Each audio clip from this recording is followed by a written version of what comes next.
சங்கீதம் 137. பாபிலோன் ஆறுகள் அருகே நாங்கள் உட்கார்ந்து அங்கே சீயோனை நினைத்து அழுதோம். அதில் நடுவில் இருக்கும் அலரிச் செடிகளின் மேல் எங்கள் கிண்ணறங்களை தூக்கி வைத்தோம்.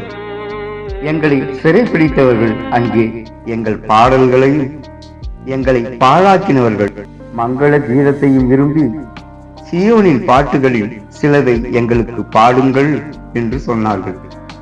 கர்த்தரின் பாட்டை அந்நிய தேசத்தில் நாங்கள் பாடுவது எப்படி? எருசலேமே, நான் உன்னை மறந்தால் என் வலது கை தன் தொழிலை மறப்பதாக. நான் உன்னை நினையாமலும் எருசலேமை என் முக்கியமான மகிழ்ச்சியிலும் அதிகமாக எண்ணாமலும் போனால் என் நாவு என் மேல் வாயோடு ஒட்டி கொள்வதாக. கர்த்தாவே, எருசலேமின் நாளில் ஏதோமின் புத்திரரை நினையும். அவர்கள் இதை இடித்து போடுங்கள், அஸ்திவாரம் மட்டும் இடித்து போடுங்கள் என்று சொன்னார்களே. பாபிலோன் குமார்த்தியே, பாழாய் போகிறவளே, நீ எங்களுக்கு செய்தபடி உனக்கு பதில் செய்கிறவன் பாக்கியவான். உன் குழந்தைகளை பிடித்து கல்லின் மேல் மோதி அடிக்கிறவன் பாக்கியவான். ஆமென்.